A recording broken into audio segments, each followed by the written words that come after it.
বারাণসীর কাশী বিশ্বনাথ 12টি জ্যোতির্লিঙ্গের একটি।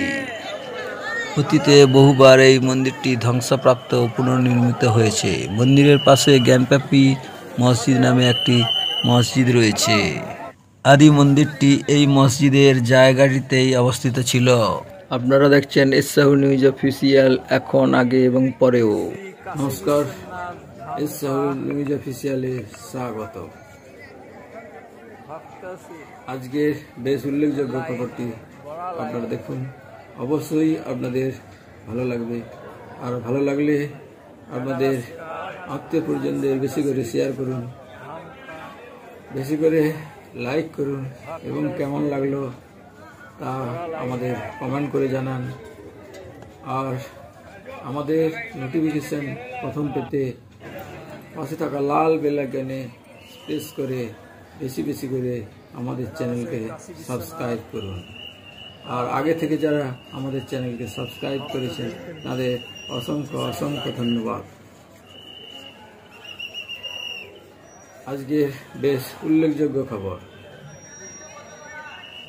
বারাণসীর কাশী বিশ্বনাথ 12টি জ্যোতির্লিঙ্গের একটি। ভারতের একটি বিখ্যাত হিন্দু মন্দির। এটি উত্তরপ্রদেশের বারাণসীতে অবস্থিত। মন্দিরটি গঙ্গা নদীর পশ্চিম তীরে অবস্থিত। হিন্দু বিশ্বাস অনুযায়ী কাশী বিশ্বনাথ মন্দির জ্যোতির্লিঙ্গ মন্দির নামে পরিচিত। শিবের 12টি পবিত্রতম মন্দিরের অন্যতম।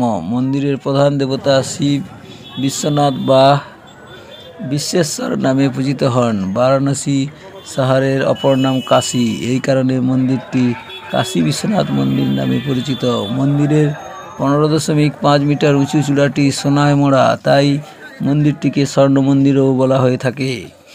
হিন্দু পুরাণে এই মন্দিরটির উল্লেখ পাওয়া যায়।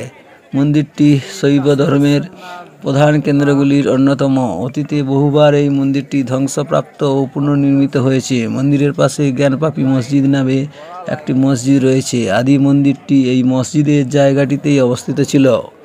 বর্তমান মন্দিরটি 1780 সালে ইন্দোরের মহারানী অহল্যাবাই হোলকার তৈরি করে দেন।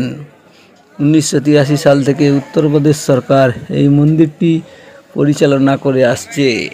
শিব পুরাণ অনুসারে একবার সৃষ্টিকর্তা ব্রহ্মা ও রক্ষাকর্তা বিষ্ণু তাদের মধ্যে কে শ্রেষ্ঠ তা নিয়ে বিবাদে রত হন। তাদের পরীক্ষা করার জন্য শিব ত্রিভুবনকে ভেদ করে জ্যোতির্লিঙ্গ নামে এক বিশাল অন্তহীন আলোকস্তম্ভ রূপে আবির্ভূত হন।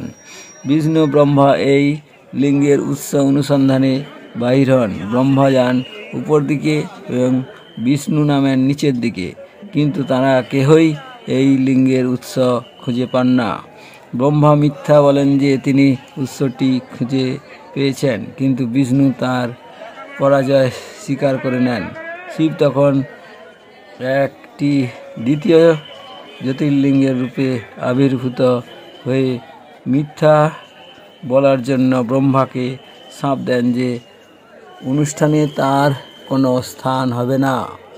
অন্যদিকে সত্য কথা বলার জন্য তিনি বিষ্ণুকে আশীর্বাদ করে বলেন যে সৃষ্টির অন্তিম কাল পর্যন্ত তিনি পূজিত হবেন।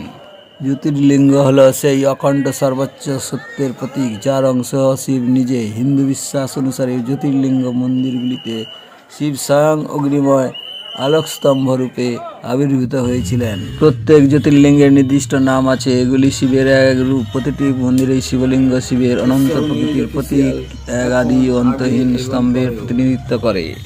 আমাদের আরেকটি নতুন চ্যানেল এস সাহু ব্লগস, নিজে দেখুন, অপরকে দেখান। দেখতে দেখতে অবাক পৃথিবীতে পৌঁছে যান। আজকে এই পর্যন্ত, ধন্যবাদ।